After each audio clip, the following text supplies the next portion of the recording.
O milionário bateu na porta para despejar, mas quase chorou ao ver a menina cuidando do irmão doente. O ar no 702º andar do edifício Mendes Corp era rarefeito e caro. Tinha o cheiro de vidro, aço polido e, acima de tudo, poder. Era o domínio de Victor Mendes, um arquiteto de impérios cuja matéria-prima não era tijolo ou argamassa, mas sim capital, ambição e uma total ausência de sentimentalismo. Sentado em sua cadeira de couro italiano, que mais parecia um trono minimalista, Victor não via a cidade de São Paulo se estender abaixo dele como um lar para milhões, mas como um tabuleiro de xadrez tridimensional onde ele movia suas peças com a precisão de um grande mestre. Se você gosta desse tipo de história, peço que se inscreva no canal e nos ajude a crescer. Agradeço todo o seu apoio. Seu olhar estava fixo não na paisagem urbana, mas nos hologramas que flutuavam sobre a superfície de ébano de sua mesa. Gráficos de Gantt, projeções de fluxo de caixa e análises de risco dançavam no ar, compondo a sinfonia silenciosa de seu mais novo opus, o Complexo Vértice. Não era apenas um edifício, era uma declaração. 200 milhões de dólares convertidos em uma torre de vidro e titânio que rasgaria o céu, redefinindo o skyline da cidade e, mais importante, gerando um retorno sobre o investimento de 38% em 6 anos. Os números eram a única poesia que Victor entendia. Ele deslizou um dedo pelo ar, ampliando uma pequena mancha vermelha no mapa do projeto. Um pixel irritante, uma anomalia em sua planilha de perfeição. A mancha representava um lote de 400 metros quadrados, insignificante em escala, mas monumental em sua capacidade de obstrução. Era a residência da família Silva. Dr. Almeida, a voz de Victor cortou o silêncio do escritório. Era um tom baixo, sem emoção, mas que carregava o peso de uma ordem incontestável. Da outra ponta da vasta sala, um homem de terno impecável e cabelos grisalhos se aproximou, segurando um tablet. Doutor Almeida, o chefe do departamento jurídico da Mendes Corp há 15 anos, conhecia aquele tom.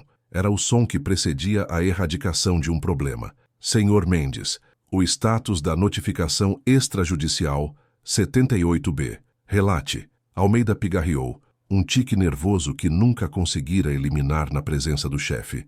A família Silva, senhor. Receberam o terceiro e último aviso há 10 dias. O prazo legal para a desocupação voluntária expirou ontem às 18 horas. Eles não saíram. Victor permaneceu em silêncio por um momento, seus olhos de um cinza gélido ainda fixos na mancha vermelha do mapa. Ele não demonstrava raiva ou frustração. Emoções eram passivos, variáveis desnecessárias em uma equação de negócios. O que ele sentia era um leve enfado, como o de um relojoeiro que encontra um grão de poeira emperrando uma engrenagem complexa. A ordem de despejo foi emitida? Ele perguntou, sem desviar o olhar. Sim, senhor. Assinada pelo juiz na primeira hora da manhã. A força policial pode ser acionada para garantir a execução a qualquer momento. Está tudo em minhas mãos. Victor finalmente se recostou na cadeira, o couro emitindo um suspiro baixo e satisfeito. Ele entrelaçou os dedos, a ponta deles se tocando para formar uma torre em miniatura. Não, eu mesmo vou até lá. Dr. Almeida piscou, genuinamente surpreso. Era a primeira vez em uma década que Victor Mendes se envolveria pessoalmente em uma questão tão mundana. Despejos eram para os peões, para a infantaria jurídica. Um rei não abandona seu castelo para mover uma peça menor. Senhor, com todo o respeito, não há necessidade. É um procedimento padrão. Meus assistentes podem supervisionar tudo. O senhor tem a reunião com os investidores japoneses às 15 horas. Cancele, disse Victor, levantando-se. Alto e de ombros largos, seu terno cinza chumbo parecia uma armadura moderna. Ele caminhou até a parede de vidro, colocando as mãos atrás das costas. Quero ver. Quero entender o tipo de irracionalidade que leva alguém a se colocar no caminho de 200 milhões de dólares por um pedaço de terra que mal vale o custo de sua remoção. Para Almeida, aquilo soava como uma perda de tempo colossal. Para Victor, era uma questão de princípio. Ineficiência o ofendia. A recusa da família Silva em aceitar a oferta de compra, que era 30% acima do valor de mercado, e agora em cumprir uma ordem judicial, era uma falha no sistema, uma anomalia que ele precisava observar de perto, como um cientista estudando uma bactéria teimosa sob o microscópio. Uma hora depois, o sedã de luxo alemão de Victor preto e silencioso como uma pantera, deslizava para fora dos bairros nobres e mergulhava nas artérias de uma São Paulo mais antiga e desgastada. O vidro blindado isolava-o do barulho, dos cheiros e da desordem da rua, mas não da visão da decadência urbana que ele tanto desprezava. Prédios baixos com fachadas descascadas, pichações e uma confusão de fios elétricos. Para Victor, era o caos implorando pela ordem que ele e seus projetos traziam. O carro parou em frente a um pequeno portão de ferro enferrujado. Atrás dele, uma casa simples, de um andar, com paredes que um dia foram brancas e um pequeno jardim que lutava para sobreviver em meio a ervas daninhas. Era a mancha vermelha, o grão de poeira. O motorista abriu a porta. Victor saiu, e o ar da tarde, mais úmido e pesado, o atingiu. Ele ajeitou o paletó, o tecido caro parecendo deslocado naquele ambiente. Olhou para a casa com o mesmo desdém com que olharia para uma planilha mal formatada. Era um erro a ser corrigido, um passado a ser demolido para dar lugar ao futuro brilhante e lucrativo que ele havia projetado. Com passos firmes e decididos, ele caminhou até o portão, sua sombra se projetando longa sobre o jardim descuidado. Sua mente já estava no próximo passo, a chamada para a equipe de demolição assim que o imóvel estivesse vazio.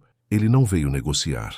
Ele veio fechar um capítulo, apagar um erro e dar continuidade à sua marcha inexorável de progresso e lucro. Victor empurrou o portão de ferro. Ele rangeu em protesto, um som agudo que parecia rasgar a quietude da rua. O trinco estava quebrado, não havia barreira. Para Victor, aquilo era o primeiro sinal de negligência.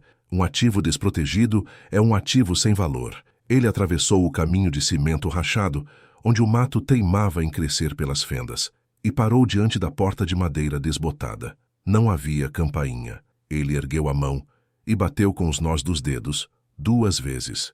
O som foi seco, duro, um som que não pertencia àquele lugar. Ele esperava gritos. Um homem corpulento e raivoso, uma mulher em prantos, talvez até a ameaça de chamar a polícia, sem saber que a polícia, se chamada, estaria do seu lado. Esperava uma confrontação desordenada e emocional, o tipo de ineficiência humana que ele tanto desprezava e que sempre confirmava sua visão de mundo. A porta se abriu, mas não inteiramente. Apenas uma fresta, e no espaço surgiu não um adulto, mas o rosto de uma criança. Era uma menina, talvez de uns 10 ou 11 anos, pequena para a idade.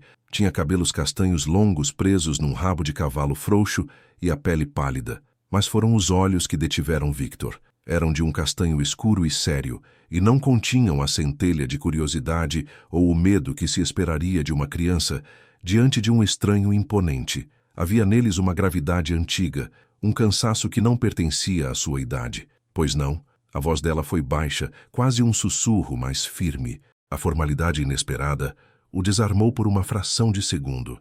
Ele se recompôs, sua própria voz saindo mais dura do que pretendia, um mecanismo de defesa para retomar o controle. Eu sou Victor Mendes. Procuro os responsáveis por este imóvel. A menina não recuou. Ela apenas o encarou e por um instante Victor teve a desconcertante impressão de que ela o media e o avaliava, da mesma forma que ele media e avaliava um terreno ou um balanço financeiro.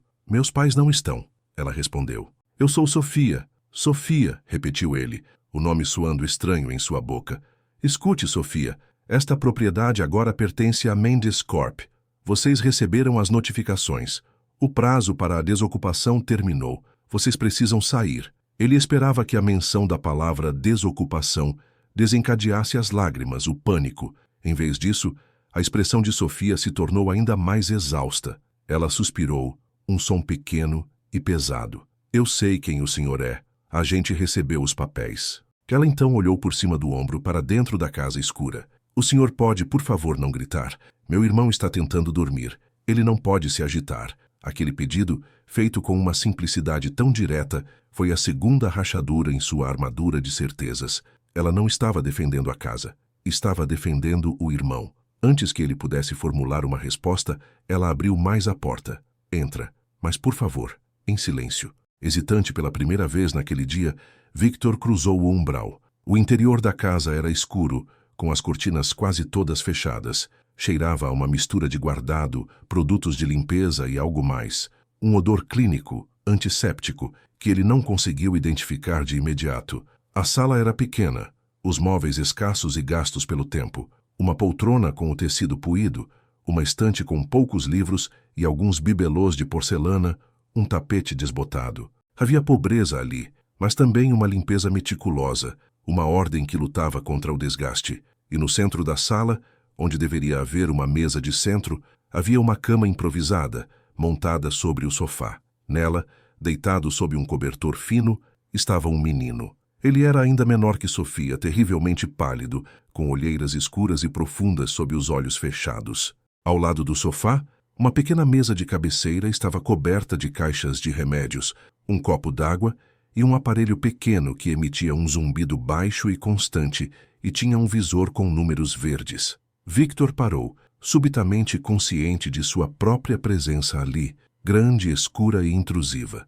Ele olhou da figura frágil na cama para Sofia, que já estava ao lado do irmão, tocando-lhe a testa com as costas da mão. Um gesto profissional, instintivo. Ele é o Lucas, sussurrou ela. Se ela está doente, o que ele tem? A pergunta saiu de Victor antes que ele pudesse contê-la. Era uma pergunta irrelevante para seus negócios, uma variável humana que não deveria entrar na equação. Sofia se virou para ele, os olhos fixos nos seus. Ele tem insuficiência renal crônica. Os rins dele pararam. A frase caiu no silêncio da sala com um peso desproporcional. Insuficiência renal. Aquele aparelho ao lado da cama. O cheiro de antisséptico. As peças se encaixaram na mente de Victor com um clique desagradável. Aquilo não era um simples resfriado. Era uma sentença. E seus pais? Ele insistiu. A necessidade de entender aquela anomalia superando seu propósito inicial. Você não pode ficar aqui sozinha com ele. Minha mãe está no hospital. Ela passa o dia lá porque às vezes o Lucas precisa de transfusão e ela é doadora. E ela só precisa ficar perto dele, explicou Sofia, com a mesma naturalidade com que relataria o tempo. Meu pai está trabalhando. Ele arrumou um segundo emprego à noite numa padaria para a gente poder pagar pelos remédios que o plano não cobre. Ele sai de madrugada e volta tarde da noite. Victor ficou em silêncio. O mundo dele, um universo de contratos, alavancagem financeira e projeções de mercado, pareceu subitamente encolher, até se tornar uma abstração ridícula e insignificante. A lógica fria que o regia se chocou contra um muro de realidade tão brutal que o deixou sem palavras. Ele viera para executar uma ordem de despejo contra uma família teimosa e irracional. E o que encontrou foi uma menina de 11 anos, atuando como enfermeira, administradora do lar e guardiã de seu irmão moribundo, enquanto os pais se desdobravam numa luta desesperada pela sobrevivência.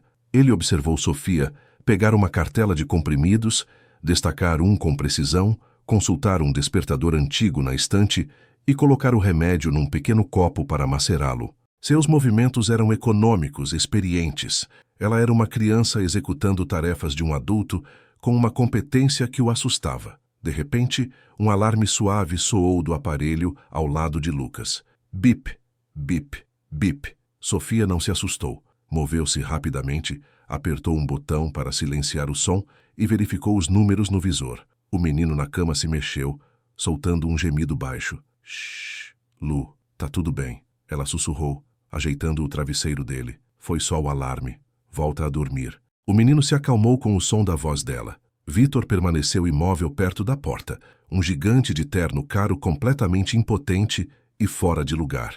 Ele, que controlava um império de 200 milhões de dólares, que dobrava conselhos de administração e prefeituras à sua vontade, não tinha absolutamente nenhum poder naquele cômodo. A autoridade ali, absoluta e inquestionável, era a daquela menina de olhos cansados. Ele viera para remover um obstáculo. Mas o obstáculo não era uma casa de alvenaria e telhas. Era o amor de uma irmã, a luta de uma família, uma realidade tão crua e poderosa que seu aviso de despejo parecia um pedaço de papel sujo e irrelevante.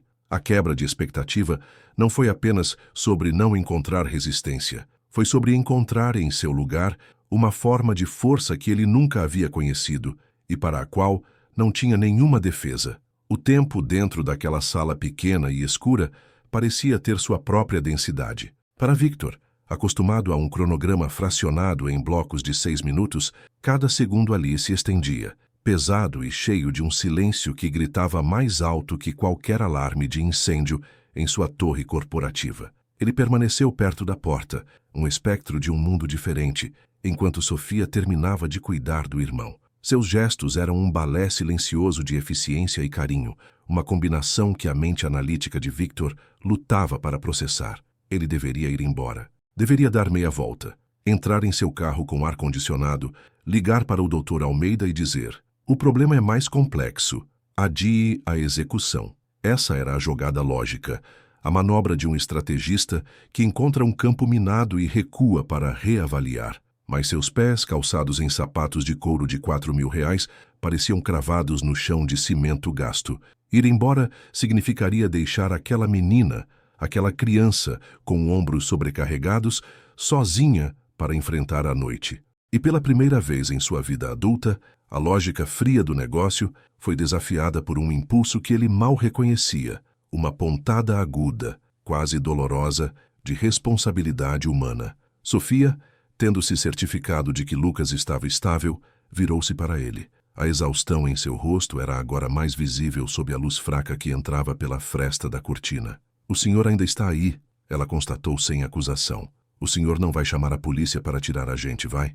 Não agora." Victor abriu a boca, mas as palavras que costumavam vir com tanta facilidade, procedimentos legais, direitos de propriedade, inevitabilidade contratual, soaram ocas e absurdas em sua própria mente. "Não", ele disse, e a única palavra pareceu exigir um esforço físico imenso.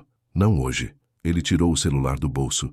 Era um aparelho fino, uma lâmina de tecnologia que parecia obscenamente avançada naquele ambiente. Com 2 toques, ele cancelou sua agenda para o resto do dia. Reunião com os japoneses cancelada. Jantar com o presidente do banco cancelado. Análise do portfólio de investimentos adiada indefinidamente. Cada toque era um pequeno ato de rebelião contra o homem que ele havia sido 1 hora antes.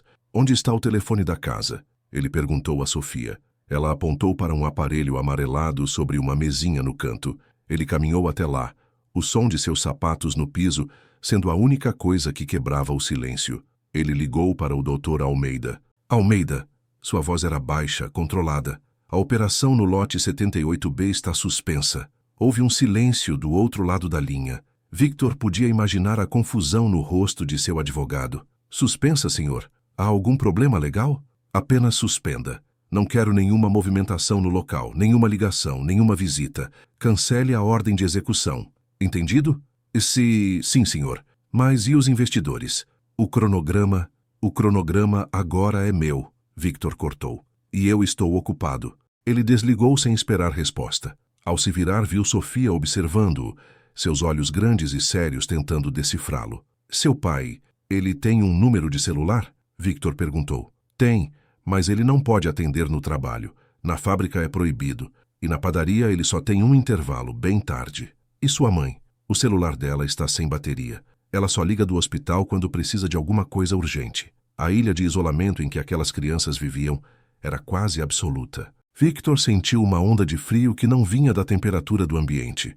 Era o abismo da vulnerabilidade se abrindo à sua frente. "Você já jantou?" ele perguntou. Sofia balançou a cabeça negativamente. "Eu como depois. Preciso ficar de olho no aparelho do Lucas. Às vezes o catéter dá problema." Victor olhou para a cozinha, que era separada da sala apenas por um balcão. Era minúscula, uma geladeira antiga, um fogão de 2 bocas. Ele caminhou até lá, abriu a geladeira. Dentro, a realidade era ainda mais crua. Uma jarra de água, alguns ovos, meio pimentão, um pote com arroz cozido e outro com feijão. Era o combustível para manter aquela máquina de sobrevivência funcionando. Ele, um homem cujas refeições eram preparadas por chefes e servidas em pratos de porcelana, sentiu uma fome que não era do estômago. Era uma fome de ação, de impor ordem àquele caos, de fazer alguma coisa. "Fique com seu irmão", ele disse, a decisão se solidificando em sua mente. "Eu vou resolver isso." Ele não esperou por uma resposta. Voltou para seu carro, ignorando o olhar confuso do motorista, e dirigiu até o supermercado mais próximo. Movendo-se pelos corredores com uma determinação feroz, ele encheu um carrinho não com os produtos orgânicos e importados que consumia, mas com o básico: Arroz, feijão, macarrão, frango, legumes, frutas, leite, pão. Comprimentos de onda diferentes de sua vida normal. E por impulso, comprou um ursinho de pelúcia e um caderno de desenho com lápis de cor. Itens que não tinham ROI, nenhum valor tangível em sua planilha de vida. Quando voltou, 1 hora depois, a noite já havia caído. A casa parecia ainda menor e mais vulnerável na escuridão. Ele entrou, carregando as sacolas, e encontrou Sofia exatamente onde a deixara, uma pequena sentinela ao lado da cama do irmão. Sem dizer uma palavra, Victor começou a cozinhar. Ele não era um cozinheiro, mas era um homem que seguia processos. Lembrou-se vagamente de como sua avó fazia um canja de galinha décadas atrás, antes de sua vida se tornar asséptica e terceirizada. Ele cortou os legumes com uma precisão cirúrgica, refogou o frango, mediu o arroz. O cheiro da comida se espalhou pela casa, um aroma quente e doméstico que lutava contra o cheiro clínico da doença. Sofia observava-o em silêncio, uma expressão de espanto e desconfiança em seu rosto. Quando a sopa ficou pronta, Victor serviu uma tigela para ela. "Coma", ele ordenou, mas seu tom era suave. Ela comeu, primeiro hesitante, depois com a fome genuína de uma criança. Enquanto ela comia, Victor se sentou na poltrona puída, o lugar mais desconfortável em que se sentara em anos, e simplesmente observou. Observou a rotina daquela casa. Observou Sofia verificar o gotejamento do soro, anotar a temperatura de Lucas em um caderninho, limpar o rosto do irmão com um pano úmido. Ele testemunhou o medo em seus olhos quando Lucas teve uma crise de tosse e a resiliência sobre-humana com que ela o acalmou. Ele viu a solidão em seus ombros caídos quando ela pensava que ele não estava olhando. Ele, que se orgulhava de ser impiedoso, sentiu sua fachada de aço não apenas ruir, mas derreter sob o calor daquela demonstração silenciosa de amor e dever. Sucesso, ele pensou. Ele sempre o medira em metros quadrados construídos, em dígitos na conta bancária, na altura de seus edifícios. Mas ali, naquela sala de estar pobre, ele estava testemunhando uma forma de sucesso que o humilhava. O sucesso de manter um irmão vivo por mais uma noite. O sucesso de não desmoronar sob um peso que esmagaria a maioria dos adultos. Quando o pai, Roberto, chegou, por volta da meia-noite, ele era a imagem da exaustão. Um homem magro com o rosto vincado de preocupação, que parou na porta com os olhos arregalados, ao ver um estranho de terno caro em sua sala. Victor se levantou e explicou de forma concisa e sem a arrogância habitual quem era e por que estava ali. Ele viu a desconfiança no olhar do homem se transformar em uma confusão ainda maior e depois em uma gratidão relutante quando Sofia disse: "Pai, ele fez canja pra gente e ele disse que não vai tirar a gente daqui." Victor não foi embora. Ele disse a Roberto para descansar que ele ficaria de vigia. Passou a noite acordado naquela poltrona, ouvindo a respiração difícil de Lucas e o zumbido do aparelho. Na madrugada fria de São Paulo, o titã do mercado imobiliário, o homem que movia milhões com um telefonema, aprendeu a distinguir os sons dos diferentes alarmes da máquina de monitoramento. Ele se tornou, por algumas horas, parte daquele ecossistema de crise. Ao ver o primeiro raio de sol entrar pela janela, pálido e cinzento, Victor Mendes não era mais o mesmo homem que havia chegado ali no dia anterior. A imersão naquela luta diária havia sido um batismo. Sua humanidade, há muito adormecida sob camadas de lucro e ambição, havia sido despertada à força. E com ela, uma nova pergunta começou a se formar em sua mente. Uma pergunta que abalaria os alicerces de seu império. O que é de fato o sucesso? E o que ele, Victor Mendes, iria construir a partir de agora? A sala de reuniões no 72º andar parecia uma câmara de criogenia. O ar, mantido a exatos 19 graus Celsius, era o mesmo. A mesa de mogno negro com 20 lugares continuava a refletir o teto como um espelho escuro, e a vista panorâmica da cidade ainda era um testamento do poder ali concentrado. Contudo, para Victor, tudo estava diferente. O espaço, antes seu habitat natural, agora lhe parecia estéril, artificial, quase hostil. A memória da pequena casa dos Silva, com seu cheiro de desinfetante e canja de galinha, estava gravada em sua mente, sobrepondo-se à asepsia de seu próprio império. Ele estava atrasado, uma ofensa capital em seu código de conduta. Os 6 investidores principais já estavam à mesa. Eram os tubarões que nadavam em suas águas, homens e mulheres que, como ele, Falavam a linguagem dos juros compostos e do retorno sobre o patrimônio líquido. Ao entrar, um silêncio carregado caiu sobre a sala. Todos os olhos se voltaram para ele. E não eram olhares de respeito, mas de avaliação, de caça. Eles sentiam o cheiro de uma anomalia na água, o adiamento inexplicável do projeto Vértice. No centro da oposição estava Kenji Ishikawa, um magnata da tecnologia de segunda geração, cuja polidez era tão afiada quanto uma lâmina de katana. Ele foi o primeiro a falar, sua voz suave mal escondendo o aço por baixo. Victor, bom que pôde se juntar a nós. Estávamos começando a calcular a multa contratual, pelo atraso de 48 horas, no cronograma de demolição. Victor não se sentou. Permaneceu de pé na cabeceira da mesa, um general diante de um conselho de guerra cético. Ele olhou para cada um deles, de Ishikawa a Beatriz Lacerda, a herdeira de uma construtora que via a filantropia como uma ferramenta de marketing, e a Samuel Bastos, um financista corpulento que acreditava que a única responsabilidade social de uma empresa era aumentar seus lucros. Não haverá demolição, disse Victor. Sua voz era calma, mas ressoava com um peso novo, uma gravidade que os fez se endireitarem em suas cadeiras. O complexo Vértice está cancelado. Um murmúrio de choque percorreu a sala. Samuel Bastos soltou uma risada incrédula. Cancelado? Victor, você passou 2 anos montando essa operação. Temos 200 milhões de dólares alocados, licenças aprovadas, contratos de fornecimento assinados. Isso é algum tipo de piada de mau gosto? Eu nunca faço piadas sobre dinheiro, Samuel. Você sabe disso? Victor retrucou, seu olhar fixo em Bastos. O Vértice, como foi concebido, era um projeto falho. Um arranha-céu de luxo genérico, com uma margem de lucro boa, mas sem alma, sem diferencial real. Um dinossauro de vidro e aço. Nosso mercado está saturado de dinossauros. Ishikawa estreitou os olhos.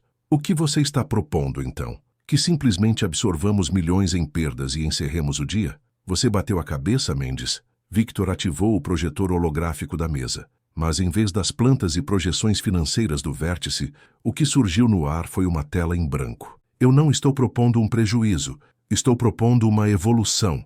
Um projeto que não apenas nos dará um retorno financeiro superior a longo prazo, mas que criará um novo paradigma no mercado imobiliário de luxo. Um projeto que tem o que todos os outros não têm, um propósito. Ele começou a delinear sua visão. Sua voz, normalmente um monotrilho de dados e fatos, adquiriu uma inflexão de paixão que nenhum dos presentes jamais ouvira. Ele descreveu um complexo residencial de alto padrão, sim, com todos os luxos que o dinheiro pode comprar, mas com um coração pulsante e inesperado. Imaginem um condomínio onde a principal amenidade não é a piscina com borda infinita ou a academia de última geração, embora tenhamos isso. A principal amenidade é a vida, a tranquilidade. Integrada ao complexo, teremos uma das mais avançadas alas de tratamento renal do país. Não um hospital, mas um centro de bem-estar e diálise, administrado em parceria com o Hospital São Lucas, focado em fornecer tratamento de ponta em um ambiente residencial. Beatriz Lacerda franziu o senho. Um hospital de luxo é um nicho interessante, mas a complexidade regulatória não é um hospital, corrigiu Victor. É um lar para quem precisa de cuidados contínuos.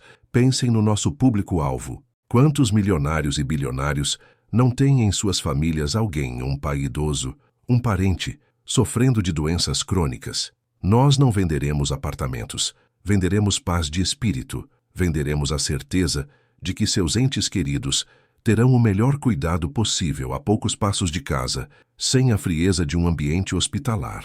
O silêncio na sala agora era de pura estupefação. Samuel Bastos balançava a cabeça em negação. Isso é loucura, é caridade disfarçada de negócio. Os custos de construção e manutenção de uma instalação médica são astronômicos. Isso vai dizimar nossas margens de lucro. E a família, a razão pela qual você paralisou uma operação de 200 milhões? Onde ela entra nisso? Essa era a pergunta que todos queriam fazer. Victor respirou fundo. Ele sabia que este era o momento decisivo. A família Silva é a pedra fundamental.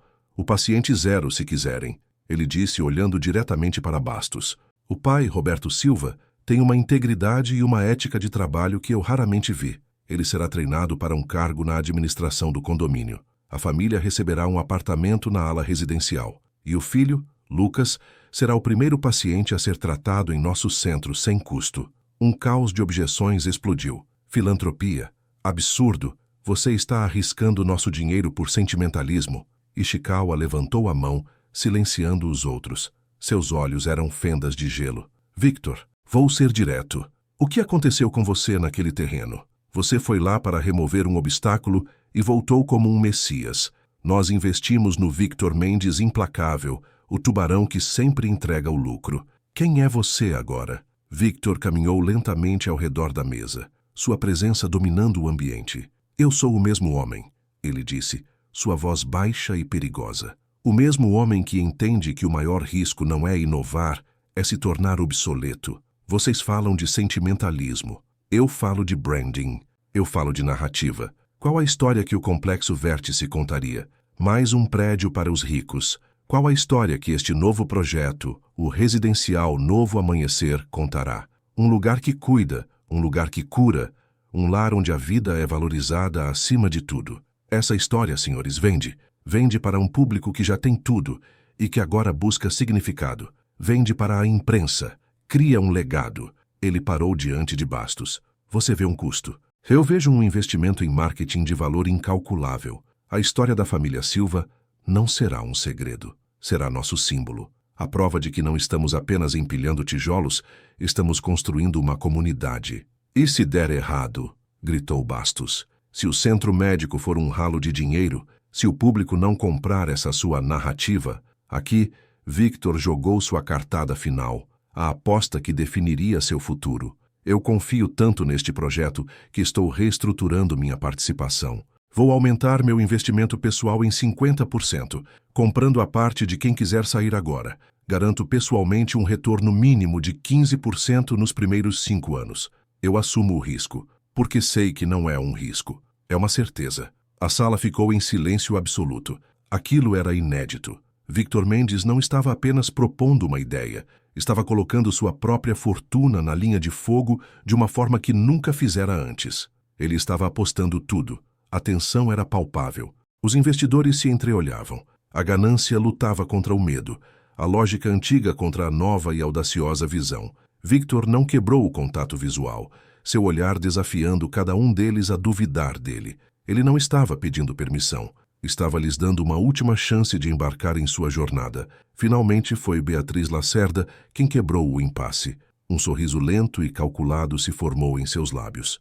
Um residencial de luxo com propósito social e uma história de redenção para a mídia é arriscado, é ousado. Ela olhou para Victor, um novo respeito em seus olhos. E é absolutamente brilhante. Conte com meu investimento. 1 a 1, com a garantia pessoal de Victor e a validação de Beatriz, a maioria dos outros investidores cedeu, a relutância se transformando em uma curiosidade gananciosa. Apenas Bastos e Ishikawa permaneceram irredutíveis. Eu estou fora, disse Bastos levantando-se abruptamente. Quero o meu capital de volta. Você enlouqueceu, Mendes. Ótimo, respondeu Victor sem piscar. Meus advogados entrarão em contato para formalizar a compra de sua participação. Ishikawa? Kenji Ishikawa permaneceu sentado por um longo momento. Ele olhou para o holograma em branco, depois para Victor. Eu não vou sair. Vou ficar. E vou observar cada passo seu. No primeiro sinal de fracasso, eu mesmo vou liderar o conselho para tirar você do comando. Justo, disse Victor com um aceno de cabeça. A batalha estava vencida, mas a guerra estava longe de terminar. Ele havia enfrentado seus pares e dobrado o mundo dos negócios à sua nova vontade. Arriscara tudo o que construiu, não por um cálculo de lucros, mas por uma convicção nascida na madrugada fria, em uma sala de estar pobre. Ele saíra daquela sala não apenas com a aprovação de um novo projeto, mas com um novo propósito, forjado no fogo da empatia e testado contra a mais dura das resistências, a ganância de homens como ele. 2 anos. No mundo de Victor Mendes, 2 anos eram o tempo necessário para que um ciclo de investimento amadurecesse, para que uma torre de aço se erguesse do chão, para que os juros se compusessem em uma soma satisfatória. Mas os 2 anos que se passaram desde aquela noite transformadora na casa do Silva foram medidos em uma métrica diferente. Foram medidos em doses de quimioterapia, substituídas por sessões de diálise eficazes, em noites de insônia trocadas por sonos tranquilos e nas rugas de preocupação que lentamente se suavizaram nos rostos de Roberto e Marta Silva. O dia da inauguração do residencial Novo Amanhecer nasceu com um céu de um azul límpido e irreal, o tipo de céu que parece um efeito especial. O complexo em si era uma obra-prima de arquitetura humanista. As duas torres residenciais, esguias e elegantes, não se impunham sobre a paisagem, mas dialogavam com ela com suas varandas cobertas de jardins verticais e painéis de vidro que refletiam o céu. Entre as torres, onde um pódio de concreto poderia ter existido, havia um vasto parque com gramados, um playground e caminhos sinuosos, e à direita, discretamente integrada ao design, estava a ala médica. Não tinha a aparência fria e asséptica de um hospital. Com sua fachada de madeira e vidro, parecia mais um spa de luxo. Dentro, a mais avançada tecnologia de tratamento renal estava alojada em suítes com vista para os jardins, projetadas para remover o estigma e o medo associados ao tratamento. A atmosfera era de celebração contida. Moradores, investidores, médicos e a imprensa se misturavam no gramado, embalados por uma suave música de quarteto de cordas. Victor Mendes se movia entre eles, mas não era o mesmo homem. O terno italiano ainda estava lá, impecável, mas a armadura de arrogância havia desaparecido. Ele sorria, cumprimentava as pessoas pelo nome, parava para ouvir. Seus olhos não varriam mais o ambiente em busca de oportunidades ou ameaças. Eles se demoravam nas pessoas, nos detalhes. Ele viu Beatriz Lacerda conversando animadamente com o diretor do Hospital São Lucas. Viu Kenji Ishikawa, seu cético observador, de pé perto da entrada da ala médica, com uma expressão indecifrável, estudando o fluxo de pessoas. E então, ele os viu. Perto do playground, estava a família Silva. Eram como uma fotografia do depois, a personificação do propósito de tudo aquilo. Roberto, em um elegante uniforme de gerente de instalações, cumprimentava os convidados com uma confiança tranquila. Sua esposa, Marta, que Vitor só conhecera através das histórias de Sofia, estava ao seu lado, radiante, os olhos brilhando de lágrimas de felicidade enquanto observava seus filhos. E as crianças, a visão deles, fez o coração de Vitor se contrair. Lucas, agora com 8 anos, não era mais uma figura pálida e frágil em uma cama. Com as bochechas coradas e o cabelo cortado, ele corria atrás de uma bola de futebol com outras crianças, seu riso ecoando pelo ar. Ele ainda fazia diálise 3 vezes por semana, mas as sessões eram rápidas e eficientes, e a poucos passos de sua casa. O tratamento havia se tornado uma parte administrável de sua vida, não a totalidade dela. E Sofia, aos 13 anos, ela havia finalmente recebido sua infância de volta. Usava um vestido florido, e seus cabelos longos estavam soltos. O peso do mundo havia sido levantado de seus ombros, e em seu lugar estava a leveza da adolescência. Ela não estava de guarda, não estava vigiando. Estava sentada na grama, com um caderno de desenho no colo, um modelo novo, que Victor lhe dera de presente, e desenhava o edifício, o sol, as pessoas. O olhar sério e cansado havia sido substituído por um brilho curioso e feliz. Quando chegou a hora dos discursos, Victor foi o último a ser chamado ao palco. Ele caminhou lentamente, ajustou o microfone e olhou para a multidão. Seus olhos passaram pelos rostos importantes, pelos magnatas e pela imprensa, e pousaram na família Silva, sentada na primeira fila. Bom dia a todos. Ele começou, sua voz clara e firme. Há 2 anos, neste exato local, eu planejava construir um monumento à ambição, um projeto chamado Complexo Vértice. Teria sido alto, luxuoso, e teria gerado um lucro extraordinário. Teria sido um sucesso para os padrões que eu conhecia. Mas hoje, eu olho para este lugar e sei, com absoluta certeza, que aquele projeto teria sido o meu maior fracasso. Um murmúrio percorreu a plateia. Ishikawa se inclinou para a frente atento. O sucesso, aprendi, não é medido em metros quadrados ou em cifras numa planilha. Não é uma torre que construímos para nos isolar do mundo, mas uma ponte que construímos para nos conectar a ele. Este lugar, o residencial Novo Amanhecer, não nasceu de uma análise de mercado. Nasceu de uma lição de humildade. Ele fez uma pausa, seus olhos encontrando os de Roberto, que assentiu lentamente. Há 2 anos eu vim a este terreno para executar um despejo.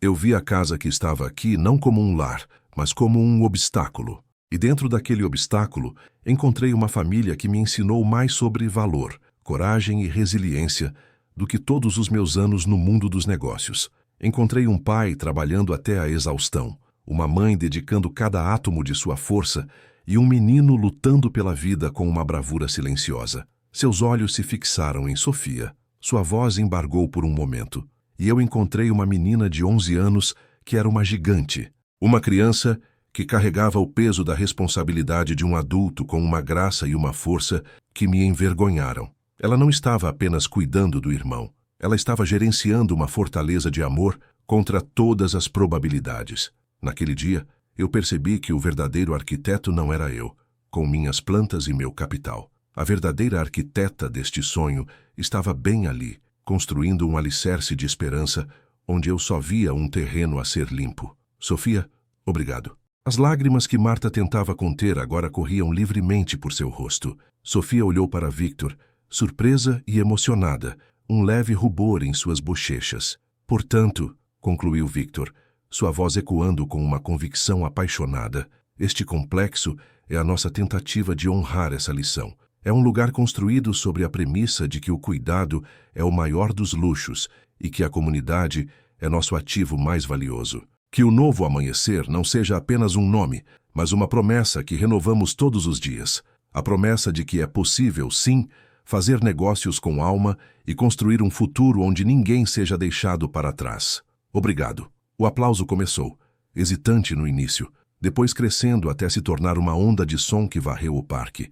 Não era um aplauso corporativo, polido, era genuíno, emocional. Victor desceu do palco, passando direto pelos colegas e pela imprensa que se aglomeravam. Seu caminho tinha um único destino. Ele parou em frente à família Silva. Roberto, com os olhos marejados, estendeu a mão. Senhor Mendes, Victor, não tenho palavras. Roberto, a honra é toda minha, disse Victor, apertando sua mão com firmeza. Marta apenas sussurrou um obrigado, que continha um universo de gratidão. Victor então se agachou, ficando na altura de Sofia. Gostou do seu novo caderno? Ele perguntou sorrindo.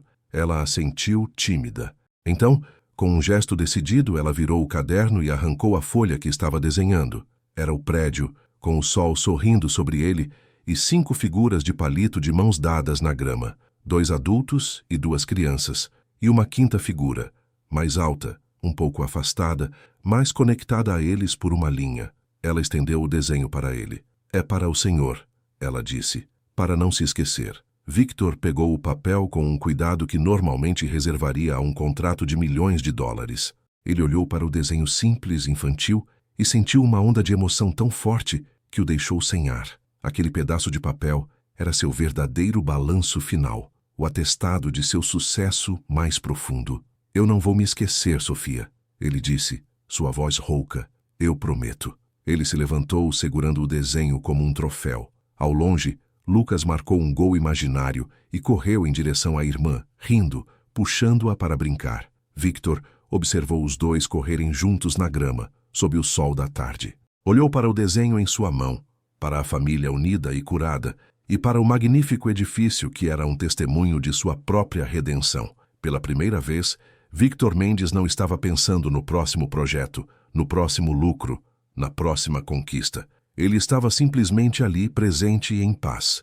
E sorriu. Um sorriso genuíno, sem agenda. O sorriso de um homem que havia demolido um império de frieza para construir um lar.